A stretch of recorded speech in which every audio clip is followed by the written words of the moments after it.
જય શ્રી કૃષ્ણ મિત્રો, તો આવી ગયા સવી તમારા માટે એક નવો જ વિડિયો લઈને. વિડિયો ગમે તો લાઈક કરજો, શેર કરજો અને નવા હોવ તો મારી ચેનલ શ્રેષ્ઠ વાતોને સબસ્ક્રાઇબ કરજો. હવે વિડિયોની શરૂઆત કરીએ. જરા પણ મોડું કર્યા વિના રક્ષાબંધન પર તમારા માતાપિતાના ઘરેથી આ 3 વસ્તુઓ ન લાવો, નહીં તો તમારા પતિ બરબાદ થઈ જશે.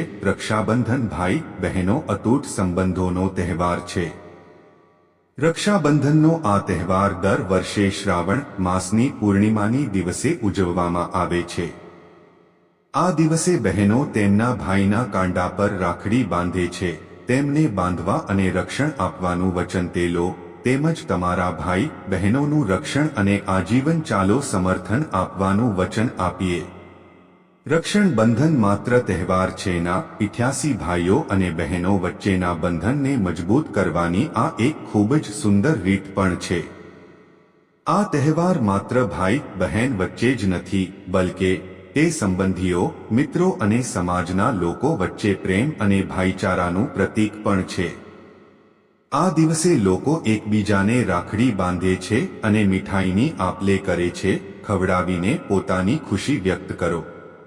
રક્ષાબંધનનો તહેવાર આપણને શીખવે છે કે આપણે હંમેશા આપણા ભાઈઓ બહેનો અને પરિવારના સભ્યોની રક્ષા કરવી જોઈએ. રાખડી બાંધવા સાથે જોડાયેલી બીજી એક ખાસ વાત, બહુ ઓછા લોકો જાણે છે કે ભદ્રા કાળમાં રાખડી ન બાંધવી જોઈએ. શાસ્ત્રમાં ભદ્રા કાલ અને મુહૂર્ત શાસ્ત્ર અશુભ માનવામાં આવે છે.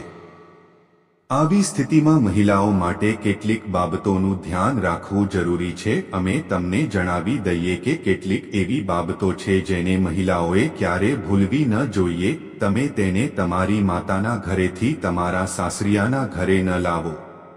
આ વિડીયોમાં હું તમને જણાવીશ કે આ વર્ષે 2024 ભાદ્રકાળમાં રક્ષાબંધનનો તહેવાર ક્યારે ઉજવવામાં આવશે, રાખડી બાંધવાનો સમય કેવો રહેશે અને આ દિવસે કયો યોગ બનશે. આ સિવાય મહિલાઓએ રક્ષાબંધન પર પોતાના માતૃસ્થાનથી દૂર જવું જોઈએ. તમારા સાસરિયાના ઘરે કઈ વસ્તુઓ ન લાવવી જોઈએ.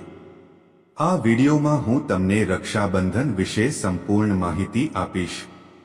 પરંતુ તે પહેલા જો તમે પણ તે દેવી લક્ષ્મીની શુભેચ્છા આશીર્વાદ તમારા પર રહે, આ વિડીયોને લાઈક કરો અને ચેનલ સબસ્ક્રાઇબ કરો લો અને જય કોમેન્ટ બોક્સમાં લક્ષ્મી માતા અવશ્ય લખો. ચાલો પહેલા જાણીએ કે આ વર્ષે 2024માં રક્ષાબંધન ક્યારે ઉજવવામાં આવશે, કયો સમય હશે અને રાખડી બાંધવાનો શુભ સમય, આ સિવાય કયો યોગ બનશે. હિન્દુ કેલેન્ડર મુજબ આ વર્ષે સાવન મહિનાની શુક્લ પક્ષની પૂર્ણિમા તિથિ 19 ઓગસ્ટ સોમવારના રોજ સવારે 3:04 કલાકે શરૂ થશે. સમાન પૂર્ણિમા તિથિ 19 ઓગસ્ટે રાત્રે કલાકે પૂર્ણ થશે.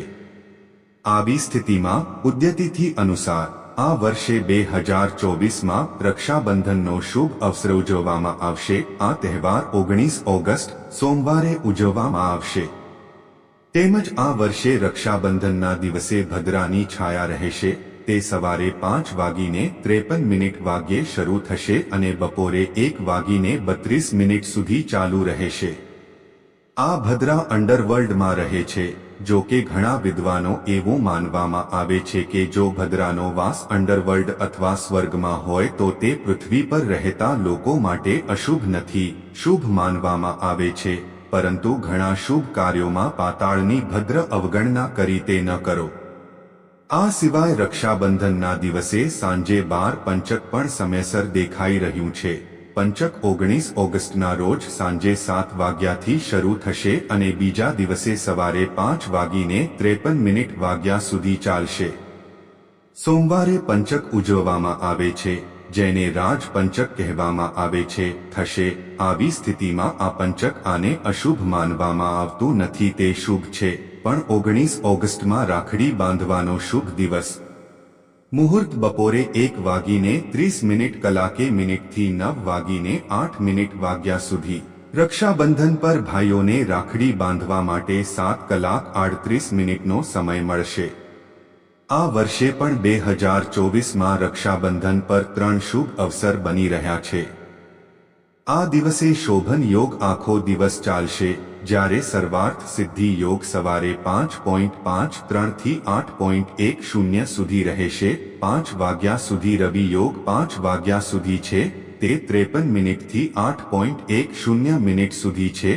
ચાલો હવે જાણીએ કે રક્ષાબંધન પર મહિલાઓએ શું કરવું જોઈએ. ભૂલથી પણ તમારી માતાના ઘરેથી કઈ વસ્તુઓ સાસરે ન લાવવી જોઈએ. 1. કાચના વાસણ. કાચ સામાન સુંદર લાગે છે અને કોઈપણને ભેટ આપવા માટે સારો છે. વાસણો અથવા સુશોભન વસ્તુઓ તરીકે કાચનો વ્યાપક ઉપયોગ થાય છે, તે વધુ છે. પરંતુ જો તમે તમારી પુત્રીને કોઈ ભેટ આપવા માંગતા હોવ તો તમારે કાચના વાસણોમાંથી બનેલી કોઈ પણ વસ્તુ ક્યારેય ન આપવી જોઈએ. આની જેમ પુત્રી કંઈક ભેટ આપવાથી તેના સંબંધોમાં તિરાડ પડી શકે છે. 2. અથાણું. જ્યારે પણ પરિણીત મહિલાઓ તેમના મામાના ઘરેથી સાસરે જાય છે, જ્યારે બાળક મુલાકાતે જાય છે, ત્યારે માતાપિતા તેમની પુત્રીને ભેટ તરીકે ઘણી વસ્તુઓ આપીને લાડ કરે છે, જેમાં મોટા ભાગે ચોખા, લોટ, મીઠાઈ, નાસ્તો, પાપડ, અથાણું વગેરે. પરંતુ કેટલીક એવી વસ્તુઓ છે જેને દીકરીના સાસરે મોકલવી અશુભ માનવામાં આવે છે. તે વસ્તુઓ પૈકી એક છે અથાણું. હા, લગભગ તમામ મહિલાઓ પોતાના માતાપિતાના ઘરેથી સાસરિયાના ઘરે અથાણું લઈને જાય છે, પરંતુ આવું ન કરવું જોઈએ કારણ કે તે અશુભ છે. વેદ અને શાસ્ત્રોની માન્યતાઓ આ પ્રમાણે દીકરીએ ક્યારેય ન કરવું જોઈએ. કેરી, લીંબુ, મરચું અથવા કોઈ પણ પ્રકારનું અથાણું ન આપવું જરૂર છે એવું માનવામાં આવે છે. છોકરી સાથે કરી રહ્યા છીએ માતાપિતા માટે ઘણી મુશ્કેલીઓ સામનો કરવો પડી શકે છે. જે ઘરમાં દીકરીને અથાણું મળે આપવામાં આવી રહ્યા છે, એ ઘરમાં દીકરી ક્યારે ખુશ રહી શકતો નથી. તેના માનસિક, શારીરિક અથવા પછી આર્થિક સમસ્યાઓ સામનો કરવો પડશે. કાયદાના ઘરમાં કોઈને કોઈ કારણસર સમસ્યાઓનો સામનો કરવો પડશે. આ સાથે પરિવારના સભ્યો સાથે કોઈને કોઈ મુદ્દે મતભેદ થાય છે. જ્યારે માતૃત્વ તરફ માતાપિતા શારીરિક પીડાનો સામનો કરવો પડશે. આ સાથે પૈસાની અછત પણ રહે છે. તેથી પરિણીત દીકરીને ક્યારે અથાણું ન આપવું જોઈએ. 3. મીઠું. જ્યારે દીકરીઓ મામાના ઘરેથી સાસરે જાય છે, તો તેનો ધર્મ શું હોવો જોઈએ? ઘરમાં પ્રવેશતી વખતે બધાને સાથે લઈ જાઓ. સરસ વાત અને ગમે તે સંબંધ તેની સાથે જોડાયેલો છે, તે બધા સંબંધોમાં મધુરતા ઉમેરવી. આવામાં જો તે તેની માતાના ઘરેથી મીઠું લે છે, તેના સાસરે આવશે, તેથી સંબંધો બગડી શકે છે. તેની સાથે જોડાયેલ દરેક સંબંધ ખારાશનું રૂપ લઈ શકે છે. તેથી તમારી પુત્રીઓને વિદાય આપતી વખતે કોઈ પણ મીઠાની વસ્તુ ન આપો. દીકરી મારી માતાના ઘરથી મારા સાસરિયાના ઘર સુધી સાસરીવાળાઓ મીઠું વહન કરતા હંમેશા અધિકાર સાથે સંબંધ યોગ્ય રીતે કનેક્ટ કરી શકાતું નથી. તેમણે સંબંધ ક્યારે મધુર બનતા નથી. એટલા માટે તમારી દીકરીઓને વિદાય આપતી વખતે ક્યારે કોઈ મીઠાની વસ્તુ ન આપો. 4. ગેસ ચૂલો. રસોડામાંથી એક વિધિ છે. તે ધાર્મિક વિધિમાં માતાના ઘરેથી પુત્રી દ્વારા આપવામાં આવેલ ગેસ ચૂલાનો ઉપયોગ કરો. ઘણા માતા પિતાની આ ઈચ્છા હોય છે, તેથી જ તે તેની પુત્રીને લઈ ગયો. વિદાય લેતી વખતે તેઓ તેને ગેસ સ્ટોવ આપે છે, પરંતુ આવું બિલકુલ ન કરવું જોઈએ. શાસ્ત્રો અનુસાર કહેવાય છે કે જો સ્ત્રી તેની માતાના ઘરેથી ચૂલો લઈને તેના સાસરિયાના ઘરે જાય છે, તેથી તેની સીધી અસર જે તે ઘરના ગૃહસ્થ પર પડશે. આમ કરવાથી સ્ત્રી નવા પરિવારમાં પ્રવેશ કરે છે.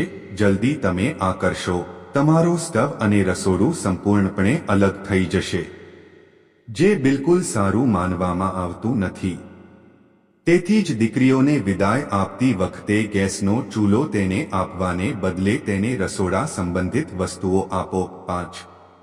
સાવરણી. શાસ્ત્રો અનુસાર વિદાય વખતે દીકરી સાથે કેટલીક વસ્તુઓ ન આપવી જોઈએ. કારણ કે આનાથી તેના સુખી જીવનમાં કેટલીક સમસ્યા સર્જાય છે. તેથી દીકરીએ ક્યારે સોય, સાવરણી, ચાળણીનો ઉપયોગ ન કરવો જોઈએ, મરચાં વગેરે ન આપવા જોઈએ. 6. કાળા કપડાં. તમારી દીકરીના લગ્નમાં ગિફ્ટમાં કાળા કપડાં ક્યારેય ન આપો. જરૂર છે એવું માનવામાં આવે છે કે કાળો રંગ નકારાત્મકતા દર્શાવે છે અને કાળા કપડાં ગિફ્ટ કરવાથી દીકરીના વૈવાહિક જીવનમાં મુશ્કેલી આવી શકે છે, કરી શકે છે. 7.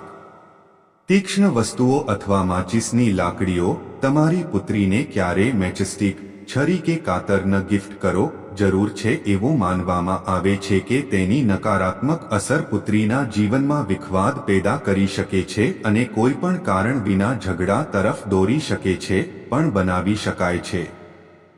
તમારી દીકરીને ભેટ આપતી વખતે તમારે ખાસ ધ્યાન રાખવાની જરૂર છે કે તીક્ષ્ણ ચીજવસ્તુઓ કે માચીસ જેવી કોઈ વસ્તુ દીકરીને સ્પર્શી ન શકે ને આપશો નહીં. તો આ એવી વસ્તુઓ હતી જે મહિલાઓએ તેમના મામાના ઘરેથી તેમના સાસરે ન લાવવી જોઈએ. આ તમામ માહિતી જાહેર હિતની છે. આને ધ્યાનમાં રાખીને તમારી આસ્થા અને આસ્થાના આધારે જ્યોતિષ અને ધર્મના ઉપાયો અને સલાહો અજમાવો. વિડિયોનો હેતુ ફક્ત તમારા માટે છે, વધુ સારી સલાહ આપવી પડશે. અમે આ સંબંધમાં કોઈ પણ પ્રકારના દાવા કરતા નથી. મિત્રો, વિડિયો પસંદ આવ્યો હોય તો લાઈક કરજો, શેર કરજો અને નવા હોય તો મારી ચેનલને સબસ્ક્રાઇબ કરી દેજો. આભાર.